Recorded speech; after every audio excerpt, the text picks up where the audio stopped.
J'aimerais faire cette vidéo pour toi qui a eu cette sensation d'entrer dans une vie nouvelle. Tu as ressenti cette joie, tu as eu cette impression de pouvoir tout recommencer à zéro, ce sentiment d'être aimé comme personne ne t'a jamais aimé. On t'a expliqué que Jésus est mort pour toi sur la croix, qu'il est revenu à la vie 3 jours après, qu'il s'est sacrifié par amour pour te donner cette vie nouvelle, mais aussi pour te pardonner de toutes tes fautes, de toutes tes erreurs, de tous tes péchés. Tu as compris, tu as saisi qu'il a vaincu sur le mal, sur les puissances mauvaises, sur le diable. Et même si tu n'as pas forcément tout saisi encore, ce que tu as compris, c'est que Jésus t'aime et qu'il s'est sacrifié pour toi.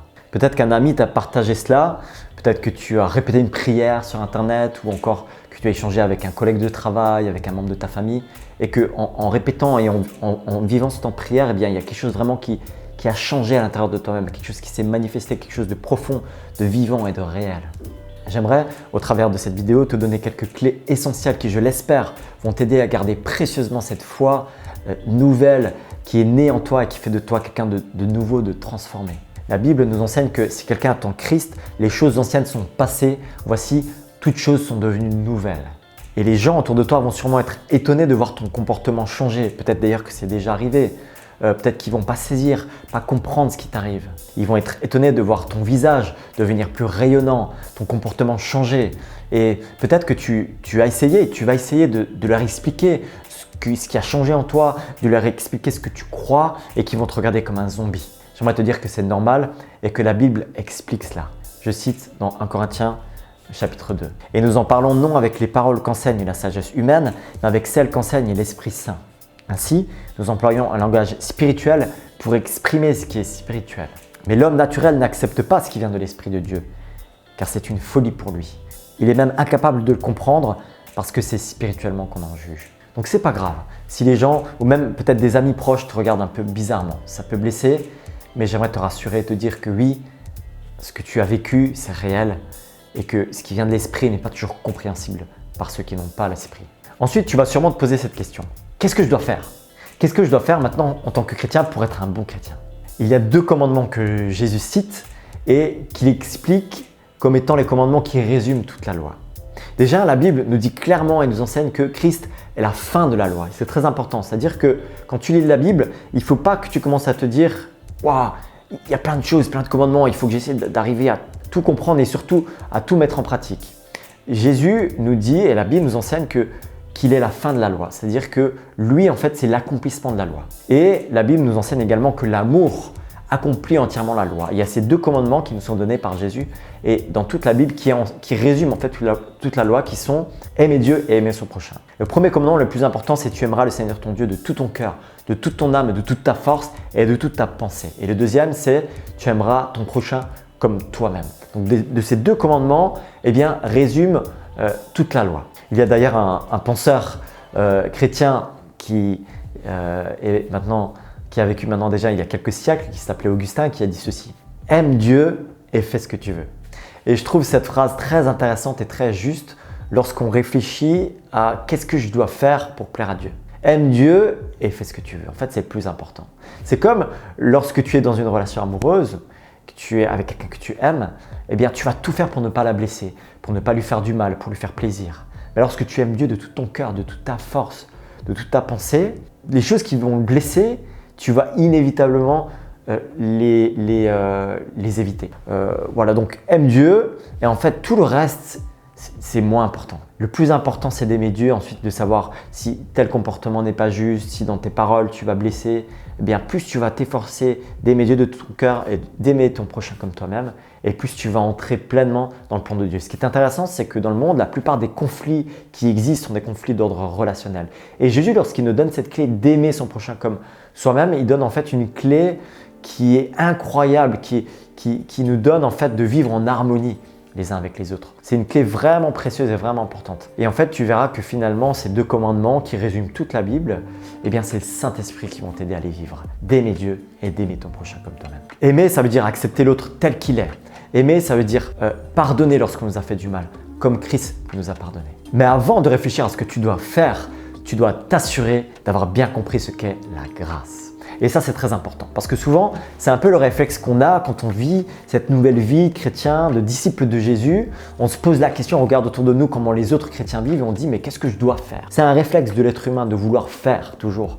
Mais il y a une chose essentielle dans la foi chrétienne et dans ce que la Bible nous enseigne, c'est d'abord de s'assurer d'avoir bien compris ce que c'est la grâce. C'est très important. Tu vois, il y a une différence essentielle entre ce que Jésus est venu vivre et transmettre et apporter au monde et ce que la plupart des autres grandes religions nous enseignent. Toutes les autres grandes religions de ce monde nous disent tu dois accomplir des choses, tu dois accomplir des piliers, obéir à des règles, à des lois, à des commandements et franchir certains paliers pour pouvoir un jour peut-être accéder à Dieu.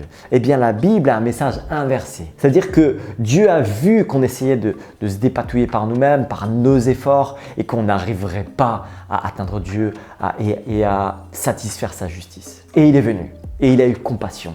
Et il est venu dans la personne de Jésus-Christ il y a maintenant plus de 2000 ans pour venir vivre cette vie parfaite et mourir par amour pour nous. Et ça, c'est très important à comprendre, c'est que c'est lui qui a fait le premier pas. C'est pas nous qui l'avons choisi, c'est lui qui nous a choisi pour être avec lui, pour nous aimer. Donc lui, il nous a aimés, et on aura beau essayer d'accomplir tous les efforts du monde, on n'arrivera jamais à lui plaire, en fait. Donc l'état de base, c'est d'abord de comprendre que ça ne sert à rien d'essayer d'être digne ou d'essayer de lui plaire. Lui, il est venu pour ceux qui sont indignes, pour ceux qui n'y arrivent pas par eux-mêmes. Et ça, c'est le message de base de ce que la Bible enseigne, de la foi chrétienne. C'est vraiment la grâce de Dieu s'est manifestée en Jésus-Christ. On doit d'abord accepter cette grâce, accepter qu'il nous a pardonné complètement, qu'il nous a purifiés et qu'il veut qu'on puisse accepter son amour et son pardon pour commencer ensuite, en retour, à l'aimer et à aimer notre prochain. Je te raconte l'histoire d'un jeune homme qui s'appelle François. Tu peux imaginer un petit jeune homme qui est à l'école et qui se retrouve face à son prof qui dit « j'ai une interro surprise ». Et cette interro surprise, c'est une dictée et il commence à dicter. Et avant de dicter les choses à ses élèves, il dit ceci, il dit « je ne veux aucune rature. Vous allez prendre votre stylo à encre et vous allez noter. Je ne veux pas de rature, pas de taches sur votre feuille. Vous devez écrire nettement et proprement. » Lorsque François prend son stylo, il commence à écrire et paf, il rate. Il devient tout rouge. Et à la fin de l'interro, il ramène sa feuille au professeur et il dit « je suis désolé, j'ai raturé. Comment est-ce que je peux faire ?» Et c'est là que le prof lui sort une feuille blanche. Il dit « c'est pas grave François, vas-y, tu peux recommencer. » Il se remet à table et il recommence. Et alors qu'il écrit, tout à coup, oups, il se rend compte qu'il doit barrer quelque chose qu'il a mal fait, donc il barre. Et là, il se dit, mais mince, c'est de nouveau pas parfait, c'est pas correct. Et à la fin, il retourne vers le prof et il lui redonne sa feuille. Et comme ça, une deuxième fois, une troisième fois, où il finit par faire un trou dans sa feuille, il se rend compte qu'il n'y arrive pas. Et à chaque fois, en fait, le professeur sort une feuille blanche et il lui dit, c'est pas grave François, tu peux recommencer. Et ça, tu vois, c'est la grâce. La définition de la grâce, c'est quoi? C'est une faveur imméritée. C'est-à-dire que nous, êtres humains, on n'a pas réussi et on n'y arrivera jamais. La faveur imméritée, c'est que Jésus est venu vivre cette vie parfaite et qu'il nous a pardonné et qu'il nous donne toujours à nouveau cette chance de recommencer. En fait, tu ne seras jamais davantage sauvé ou davantage aimé de Dieu. Tu ne pourras rien faire pour que Dieu t'aime plus et tu ne peux rien faire pour que Dieu t'aime moins. On a cette tendance intérieure qui veut prouver qu'on est une bonne personne et qu'on mérite l'amour de Dieu. Mais Jésus est justement venu pour ceux qui ne méritent pas. Et donc, l'état de base, c'est de reconnaître qu'on ne mérite pas et d'accepter son pardon et d'accepter sa grâce. Tous ont péché et sont privés de la gloire de Dieu. Et ils ont été gratuitement justifiés par sa grâce, par le moyen de la libération qui se trouve en Jésus-Christ. C'est la Bible qui nous l'affirme dans Romains chapitre 3, versets 23-24. Et c'est parce qu'il t'a sauvé, parce qu'il t'a aimé, que maintenant, en retour, tu peux l'aimer de tout ton cœur et aimer ton frère, aimer ton prochain, celui que tu côtoies, comme toi-même, avec l'aide du Saint-Esprit. Et je vais maintenant te donner 3 conseils. 3 conseils qui, je l'espère, vont t'aider. 3 conseils qui, je le crois, même si tu écoutes ces conseils, je crois qu'ils vont t'aider à marcher et à persévérer dans ta marche de disciple, de suiveur du Christ. Ces 3 conseils sont un peu comme un tabouret sur lequel tu t'assois. Un tabouret à 3 pieds. Et si tu enlèves un de ces pieds, s'il y a un de ces pieds qui manque, eh bien le tabouret risque en fait de se casser la figure. Le premier conseil que je vais te donner, c'est imprègne-toi, immerge-toi de la parole de Dieu. Ça, c'est le premier conseil. Lis la Bible. Ça paraît basique, hein.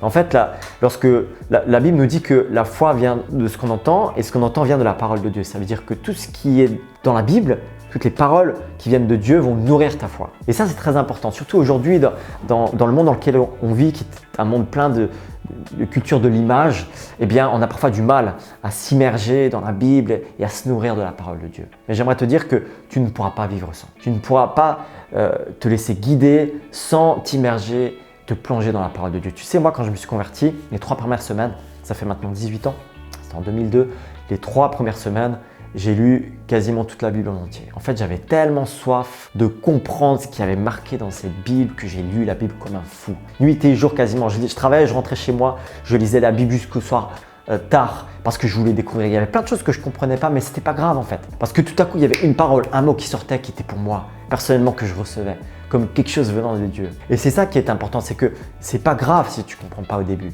Si tu ne comprends pas, il faut simplement continuer. Il ne faut pas essayer de comprendre chaque mot, chaque idée, parce que eh bien, la Bible, c'est un écrit qui a été écrit par une quarantaine d'auteurs inspirés de Dieu dans une période de 16 siècles. Donc, il y a plein de styles littéraires différents, il y a de la poésie, il y a des lettres, il y a des évangiles, il y a des récits. Donc, c'est très différent. Mais par contre, ce que je t'invite, c'est vraiment de lire, de t'imprégner de cette parole. Lis d'abord le Nouveau Testament, lis les évangiles, lis l'histoire de Jésus. Tu sais, la Bible, elle prépare à la venue de Jésus et ensuite elle confirme la venue de Jésus. Et elle nous explique pourquoi il est venu. Donc, tout ce qui est dans la Bible, en fait, c'est pour nous montrer que Jésus est vraiment le message central, c'est le personnage central.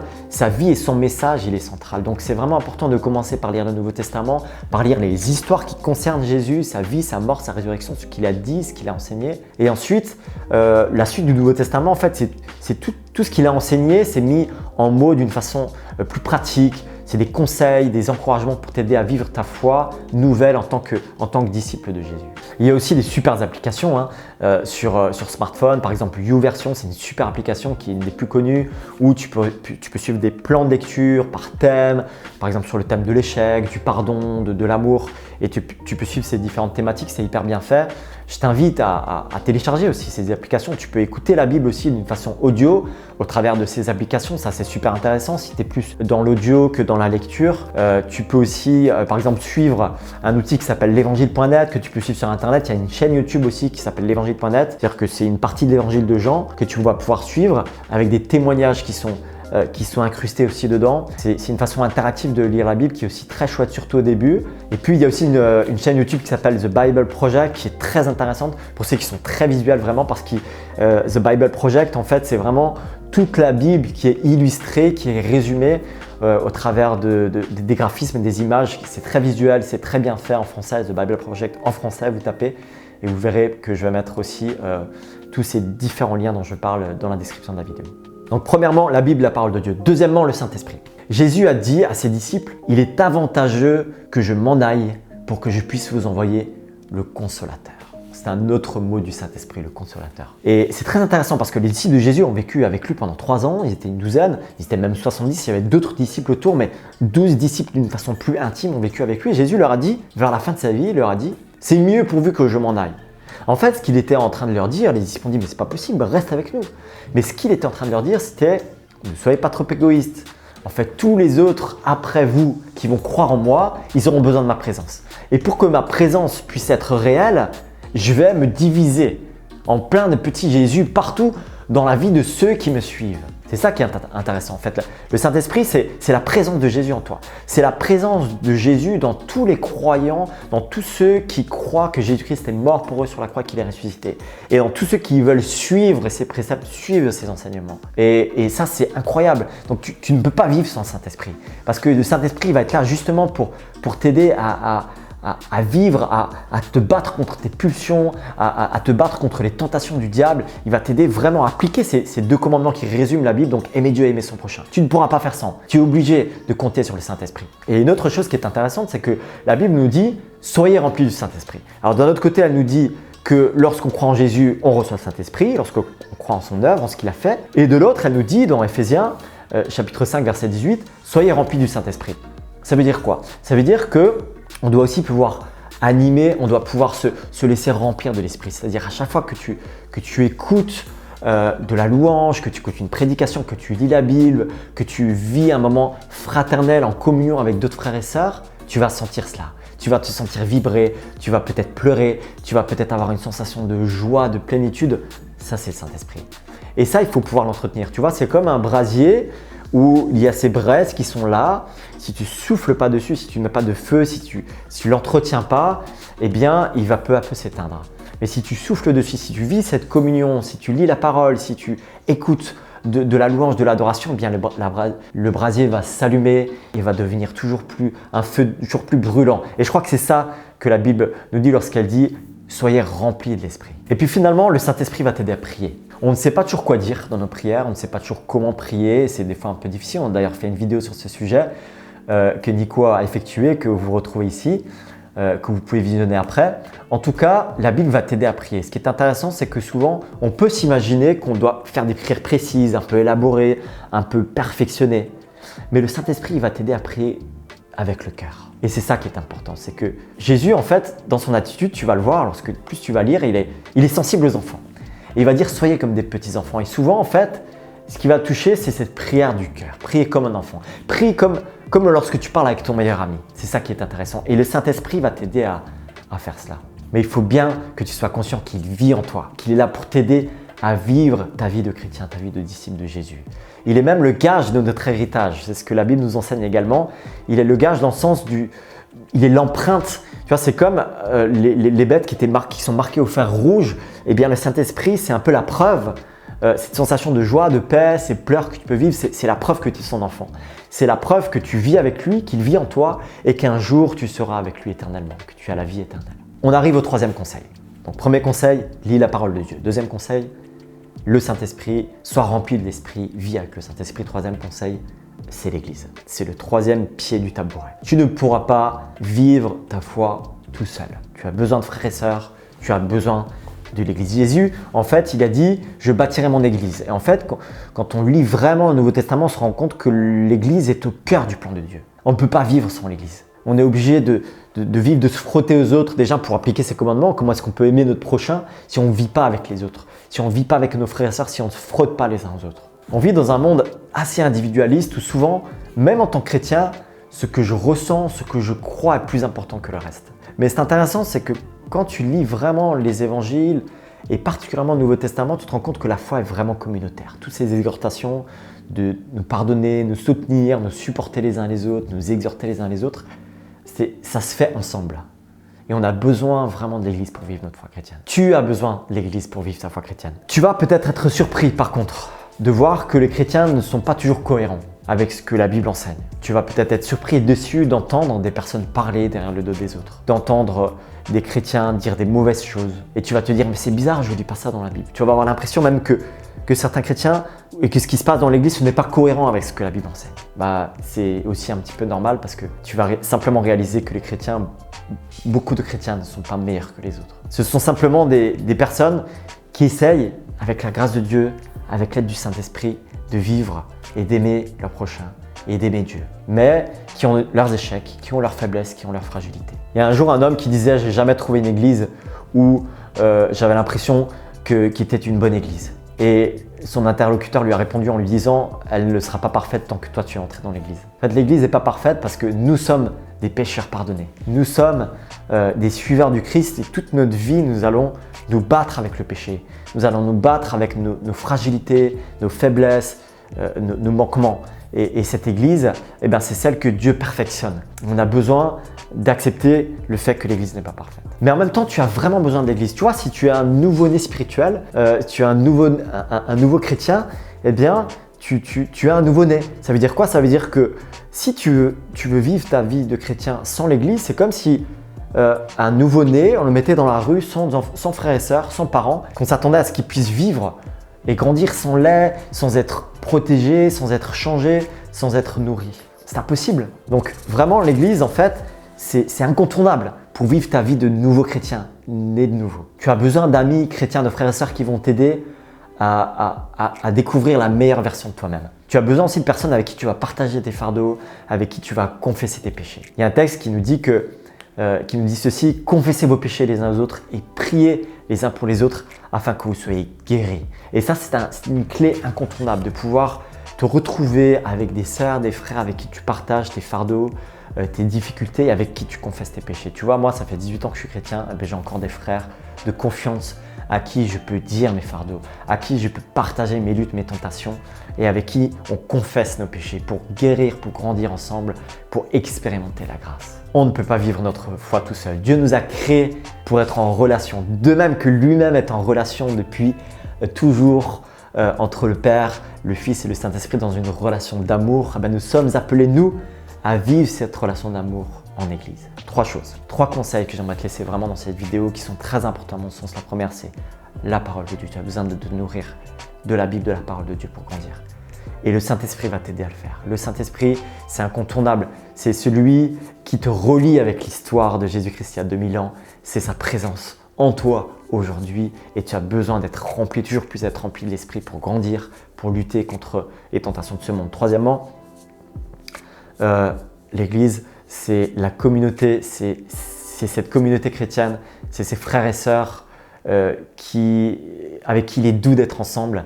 Et donc, je t'invite à vivre à 3 éléments et j'espère que tu pourras vraiment voir à quel point c'est réel et c'est concret de pouvoir mettre tout cela en pratique.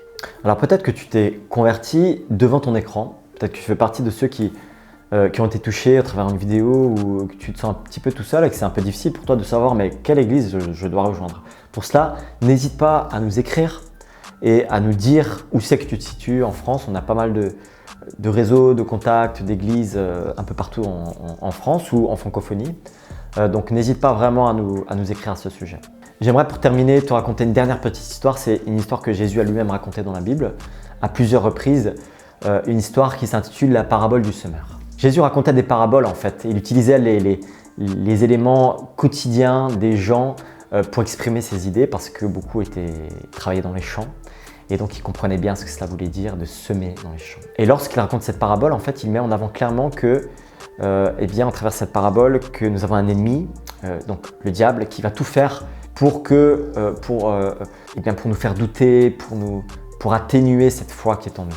D'abord, il va parler de ceux qui entendent la parole de Dieu et tout de suite, une fois que cette graine de la parole de Dieu, cette semence est plantée, l'ennemi, le diable, vient voler cette semence. Pour d'autres, ils vont ensuite être tentés par diverses choses. En fait, le diable, il va tout faire pour essayer d'arracher cette semence au travers de divers moyens. Le premier moyen qu'il va essayer, c'est au travers des difficultés, des épreuves de la vie.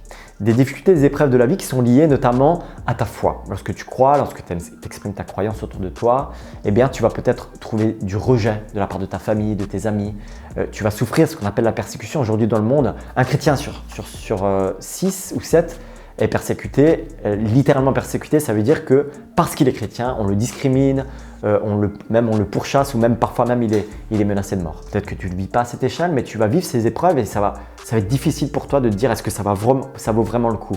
Ça va être des épreuves pour te dissuader de continuer à croire en Jésus. Ensuite, troisièmement, il y a toutes les tentations que le monde va te proposer. Et nous savons que nous vivons dans un monde où il y a énormément de sollicitations, énormément de tentations qui vont te faire dévier de la foi. C'est ce qu'on appelle donc les ronces, ces racines qui vont vouloir étouffer cette semence qui a été plantée en toi au travers peut-être de certains plaisirs de ce monde. Non pas qu'on n'a pas le droit de s'amuser en tant que chrétien, non pas qu'on n'a pas le droit d'avoir du plaisir et du plaisir dans ce monde, mais il y a des tentations particulières, certaines fragilités, peut-être certaines faiblesses qui vont être là devant toi et auxquelles tu vas devoir résister. Il y a notamment aujourd'hui des tentations que nos parents, nos grands-parents ne connaissaient pas à travers des écrans. Je pense en particulier à certains films, à certaines séries. On pense aussi à la pornographie. On pense à toutes ces addictions aussi qui sont liées à des choses qui te prennent la tête en fait et qui vont t'éloigner de ta foi. Et alors dans ces moments-là, lorsqu'il va t'arriver de chuter, tu vas être découragé. Et c'est pas pour rien qu'on appelle Satan l'accusateur des frères. Pourquoi? Parce qu'à ce moment-là, tu vas ressentir comme une accusation. Tu vois, tu n'es pas assez bon, tu n'es pas assez digne pour être un chrétien, tu n'es pas assez méritant pour mériter d'être chrétien, de faire partie des autres. Tu as chuté, tu es tombé, tu as succombé à la tentation. Et pour cela, j'ai envie de te dire que là aussi, tu auras besoin d'église. Justement, tu auras besoin de la parole. Tu auras besoin du Saint-Esprit pour te rappeler que là, encore une fois, Jésus te tend la main. Là, encore une fois, Dieu te donne la possibilité de recommencer et de résister. C'est là qu'il faudra tenir ferme et te rappeler que si nous confessons nos péchés, c'est-à-dire que si nous demandons pardon à Dieu, Dieu est fidèle et juste non seulement pour nous pardonner, mais pour nous purifier de tout mal. Ça, c'est marqué également dans la Bible. Et puis, c'est là qu'il nous faudra nous rappeler que la Bible dit aussi que celui qui est en nous est plus fort que celui qui est dans le monde. Et j'aimerais terminer par ce verset sur ce sujet de la tentation qui dit ceci. Dans 1 Corinthiens chapitre 10, verset 13, il est très important, tu peux même l'apprendre par cœur. Aucune tentation ne vous est survenue qui n'ait été humaine. Dieu est fidèle et il ne permettra pas que vous soyez tentés au-delà de vos forces, mais avec la tentation, il préparera aussi le moyen d'en sortir afin que vous puissiez la supporter.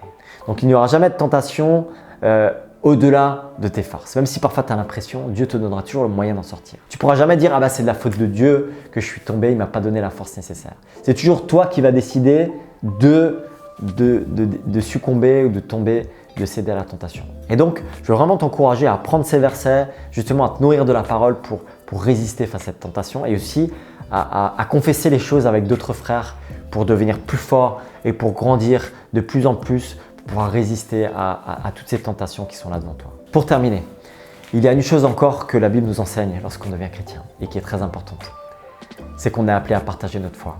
C'est qu'on est appelé à partager les choses qu'on a reçues. La Bible nous dit que lorsque on demeure en Jésus, on va porter du fruit en fait. C'est tout simplement ça. Lorsque Jésus est en nous, on a envie de partager les bonnes choses qu'il nous a données. C'est juste naturel, c'est juste normal. Et donc j'aimerais terminer par ce texte qui est une exhortation de Paul à son disciple Timothée qui lui dit ceci dans 2 Timothée chapitre 2 versets 1 et 2.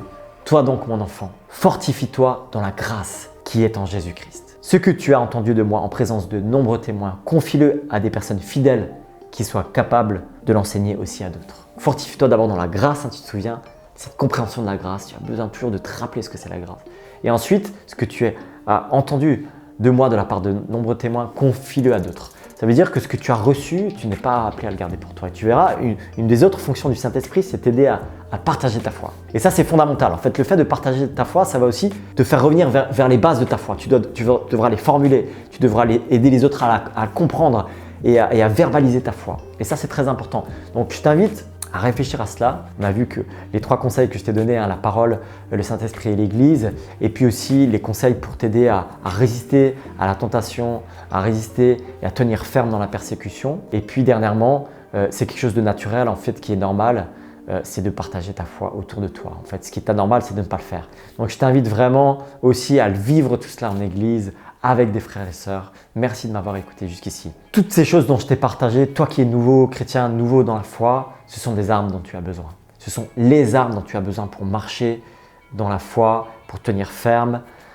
Tu trouveras tous les passages que j'ai cités, les passages bibliques, dans le descriptif de la vidéo. N'hésite pas à réagir dans les commentaires ou à poser des questions si tu as des questions. Si tu trouves que cette vidéo est utile et qu'elle peut aider d'autres aussi à marcher et à découvrir le message de Jésus et surtout à marcher dans leur nouvelle foi, je t'invite à la partager autour de toi. N'hésite pas aussi à t'abonner à notre chaîne si ce n'est pas encore fait et à aller voir les vidéos qui sont sur notre chaîne YouTube. Ah bye.